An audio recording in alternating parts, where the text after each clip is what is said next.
Hello friends, ಇವತ್ತು ನಾವು ನಾಟಿ ಸ್ಟೈಲ್ ಚಿಕನ್ ಬಿರಿಯಾನಿ ಮಾಡೋದು ನೋಡ್ಕೊಳ್ಳೋಣ. ಭಟ್ರುಗಳು ಮಾಡ್ತಾರಲ್ವ, ಆ ಸ್ಟೈಲಲ್ಲಿ ಮಾಡೋದು ತೋರಿಸ್ಕೊಡ್ತಾ ಇದ್ದೀನಿ.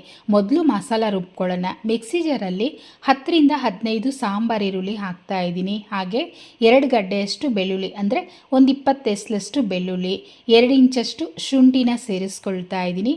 ಹಾಗೆ 3 ಏಲಕ್ಕಿ ಹೆಚ್ಚಿಗೆ ಹಾಕಬಾರ್ದು, ಇಷ್ಟು ಹಾಕಿದ್ರೆ ಸಾಕು. ಚಕ್ಕೆ 2 ಇಂಚಷ್ಟು ಸೇರಿಸ್ಕೊಳ್ತಾ ಇದ್ದೀನಿ. ನಂತರ ಒಂದು 10 ಲವಂಗನ ಹಾಕ್ಕೊಳ್ತಾ ಇದ್ದೀನಿ. ಹಾಗೆಯೇ 1 ಟೇಬಲ್ ಸ್ಪೂನಷ್ಟು ಸೋಂಪು ಮತ್ತು ಏಲಕ್ಕಿ ಕಂಪಲ್ಸರಿ ಹಾಕ್ಕೊಳ್ಳಿ, ಟೇಸ್ಟ್ ಚೆನ್ನಾಗಿ ಬರುತ್ತೆ. ಹಾಗೆ 1 ಹಿಡಿಯಷ್ಟು ಕೊತ್ತಂಬರಿ ಸೊಪ್ಪು ಮತ್ತು 1 ಹಿಡಿಯಷ್ಟು ಪುದೀನ ಸೊಪ್ಪನ್ನು ಸೇರಿಸ್ತಾ ಇದ್ದೀನಿ. ಇದರಲ್ಲಿ ನಾನು ನೀರು ಹಾಕೋದಿಲ್ಲ, ಮೊಸರು ಹಾಕಿ ರುಬ್ಕೊಳ್ತೀನಿ. ಏಕೆಂದರೆ ಈ ಬಿರಿಯಾನಿನಲ್ಲಿ ನಾವು ಟೊಮೊಟೊ ಸೇರಿಸಲ್ಲ, ಅದಕ್ಕೆ ಮೊಸರನ್ನು ಹಾಕ್ಬಿಟ್ಟು ಮೆತ್ತಗೆ ರುಬ್ಕೊಳ್ಳೋಣ. ನಂತರ 3/4 kgಯಷ್ಟು ಚಿಕನ್ ತೊಗೊಂಡಿದ್ದೀನಿ. ನಾನು ಸ್ಕಿನ್ ಔಟ್ ತೊಗೊಂಡಿದ್ದೀನಿ, ಸ್ವಲ್ಪ ದೊಡ್ಡ ಸೈಜಲ್ಲೇ ಕಟ್ ಮಾಡಿಸ್ಕೊಂಡಿದ್ದೀನಿ. ನಿಮ್ಗೆ ಯಾವ ಥರ ಬೇಕೋ ಆ ಥರ ಚಿಕನ್ನ ತೊಗೊಳ್ಳಿ. ಹಾಗೆ ರುಚಿಗೆ ತಕ್ಕಷ್ಟು ಉಪ್ಪನ್ನು ಹಾಕಿ ನಾವು ಮಸಾಲ ರುಬ್ಬಿಟ್ಕೊಂಡಿದ್ವಲ್ಲ, ಆ ಮಸಾಲನ ಸೇರಿಸ್ಕೊಳ್ತಿದ್ದೀನಿ. ಸೇರಿಸಿದ ನಂತರ ಚೆನ್ನಾಗಿ ಒಂದು ಸ್ವಲ್ಪ ಪ್ರೆಸ್ ಮಾಡ್ಕೊಳ್ತಾ ಮಿಕ್ಸ್ ಮಾಡಬೇಕು. ಆ ಚಿಕನ್ ಪೀಸಸ್ಗೆ ಉಪ್ಪು, ಖಾರ, ಮಸಾಲ ಎಲ್ಲ ಹೊಂದ್ಕೋಬೇಕು. ಆ ರೀತಿ ಚೆನ್ನಾಗಿ ಪ್ರೆಸ್ ಮಾಡ್ಕೊಳ್ತಾ ಮಿಕ್ಸ್ ಮಾಡ್ಕೊಳ್ಳಿ. ನೋಡಿ, ಈ ಥರ ಚೆನ್ನಾಗಿ ಮಿಕ್ಸ್ ಆದ ನಂತರ ಒಂದು ಅರ್ಧ ಗಂಟೆ ನೆನೆಸಿಟ್ಬಿಡ್ಬೇಕು. ಚಿಕನ್ ಪೀಸಸ್ಸು ಬಿರಿಯಾನಿನಲ್ಲಿ ತಿನ್ನೋದಕ್ಕೆ ಜ್ಯೂಸಿಯಾಗಿ ತುಂಬ ಚೆನ್ನಾಗಿರುತ್ತೆ. ಈ ರೀತಿ ಮಾಡ್ಕೊಳ್ಳೋದ್ರಿಂದ ಸೈಡಲ್ಲಿ ಇಟ್ಕೊಂಡು ಅಕ್ಕಿ ನೆನೆಸಿಟ್ಕೊಳ್ಳೋಣ. ಅರ್ಧ ಗ್ಲಾಸಷ್ಟು ಜೀರಾ ರೈಸನ್ನು ತೊಗೊಂಡಿದ್ದೀನಿ. ಅರ್ಧ ಗ್ಲಾಸಷ್ಟು ಸೋನಾ ಮಸೂರಿ ರೈಸನ್ನು ತೊಗೊಳ್ತಾ ಇದ್ದೀನಿ. ಜೀರಾ ರೈಸ್ ಹಾಕೋದ್ರಿಂದ ಸೇಮ್ ನಾಟಿ ಸ್ಟೈಲಲ್ಲೇ ಘಮ ಅಂತ ಬಿರಿಯಾನಿ ತುಂಬ ಚೆನ್ನಾಗಿರುತ್ತೆ. ಒಂದು 20 ನಿಮಿಷ ನೆನೆಸಿಟ್ಕೋಬೇಕು, ಒಂದು 3 ಸಲ ತೊಳೆದ್ಬಿಟ್ಟು. ನಂತರ ಕುಕ್ಕರಲ್ಲೇ ಮಾಡ್ಕೊಳ್ತಾ ಇದ್ದೀನಿ. 2 ಸ್ಪೂನಷ್ಟು ತುಪ್ಪನ ಸೇರಿಸ್ತಾ ಇದ್ದೀನಿ. ಹಾಗೆ ಒಂದು 4 ಸ್ಪೂನಷ್ಟು ಎಣ್ಣೆ ಹಾಕ್ಕೊಳ್ತಾ ಇದ್ದೀನಿ.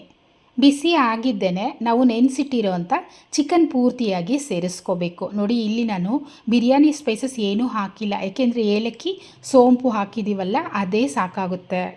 ಈಗಂತೂ ಒಂದು 10ರಿಂದ 15 ನಿಮಿಷನಾದರೂ ಚೆನ್ನಾಗಿ ಬೇಯಿಸ್ಕೋಬೇಕು. ಆ ಎಣ್ಣೆನಲ್ಲೇ ಒಂದು 50 to 60% ಅಷ್ಟು ಚಿಕನ್ ಬೆಂದೋಗಬೇಕು. ಆ ರೀತಿ ಚೆನ್ನಾಗಿ ಬೇಯಿಸ್ಕೊಳ್ಳಿ. ಕಲ್ಲರಂತೂ ಸೂಪರಾಗಿ ಬರುತ್ತೆ. ನೀವು ಯಾವತ್ತೂ ತಿಂದಿರಲ್ಲ ಫ್ರೆಂಡ್ಸ್ ಈ ಥರ ಬಿರಿಯಾನಿ, ಅಷ್ಟು ಟೇಸ್ಟಿಯಾಗಿರುತ್ತೆ. ನಾನು ಯಾವ ಥರ ತೋರಿಸಿದ್ನೋ ಆ ಥರ ಟ್ರೈ ಮಾಡಿ ನೋಡಿ. ನಿಮ್ಮನೇಲೂ ಮತ್ತೆ ಇದೇ ಥರ ಮಾಡಿಸ್ಕೊಳ್ತಾರೆ, ಅಷ್ಟು ಚೆನ್ನಾಗಿರುತ್ತೆ. ನೋಡಿ, ನಮಗಂತೂ ಈ ರೀತಿ ಎಣ್ಣೆ ಪೂರ್ತಿ ಸೈಡಲ್ಲಿ ಬಿಟ್ಕೊಂಡ ನಂತರ ನಾನೊಂದು ಗ್ಲಾಸ್ ರೈಸ್ ತೊಗೊಂಡಿದ್ದಲ್ವ, 1.5 ಗ್ಲಾಸಷ್ಟು ನೀರನ್ನು ಹಾಕ್ತಾ ಇದ್ದೀನಿ. ಏಕೆಂದರೆ ಆ ಮಸಾಲೆ ಹಾಕಿದ್ವಲ್ಲ, ಅದರಲ್ಲಿ ಸ್ವಲ್ಪ ನೀರಿದೆ, ಅದಕ್ಕೇ ಚೂರು ಉಪ್ಪನ್ನು ಹಾಕ್ತಾ ಇದ್ದೀನಿ. ಅಂದರೆ ಆಲ್ರೆಡಿ ಹಾಕಿದ್ದೀವಿ, ಸಾಕಾಗ್ತಿಲ್ಲ, ಅದಕ್ಕೆ ಹಾಕ್ತಾ ಇದ್ದೀನಿ. ನೀವು ರುಚಿ ನೋಡಿ, ಬೇಕು ಅಂದರೆ ಹಾಕ್ಕೊಳ್ಳಿ, ಇಲ್ಲ ಅಂದರೆ ಹಾಕೋಕ್ಕೆ ಹೋಗಬೇಡಿ. ಚೆನ್ನಾಗಿ ಒಂದು 2-3 ಕುದಿ ಬರಬೇಕು, ಏಕೆಂದರೆ ಆ ಚಿಕನ್ ಪೀಸಸ್ ಆಲ್ರೆಡಿ ಬೆಂದಿದೆ. ಇನ್ನು ಸ್ವಲ್ಪ ಬೆಂದರೆ ಟೇಸ್ಟ್ ಚೆನ್ನಾಗಿ ಬರುತ್ತೆ. ಈಗ ನೆನೆಸಿಟ್ಟಿರೋಂಥ ರೈಸನ್ನು ಸೇರಿಸ್ಕೊಳ್ತಿದ್ದೀನಿ.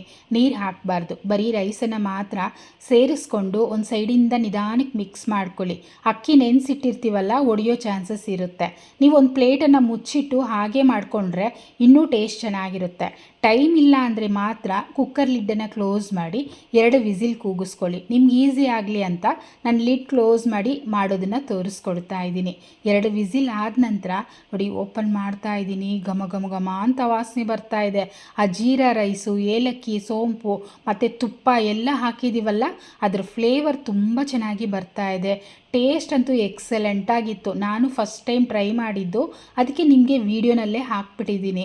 ಚೆನ್ನಾಗಿತ್ತು ಅಂದರೆ ಹಾಕೋಣ, ಇಲ್ಲ ಅಂದರೆ ಬೇಡ ಅಂತ ಅಂದ್ಬಿಟ್ಟೆ ನಾನು ಟ್ರೈ ಮಾಡಿದೆ. ತುಂಬ ಚೆನ್ನಾಗಿತ್ತು, ಅದಕ್ಕೆ ಅಪ್ಲೋಡ್ ಮಾಡಿದ್ದೀನಿ. ನಿಮ್ಮ ಮನೇಲೂ ನೀವು ಟ್ರೈ ಮಾಡಿ ನೋಡಿ, ಹೇಗೆ ಬಂತು ಅನ್ನೋದನ್ನು ಕಮೆಂಟ್ ಮಾಡಿ, ಮತ್ತು ಲೈಕ್ ಮಾಡಿ, ಶೇರ್ ಮಾಡಿ, ಹಾಗೆ ಚಾನಲ್ನ ಸಬ್ಸ್ಕ್ರೈಬ್ ಮಾಡ್ಕೊಳ್ಳಿ. Thank you.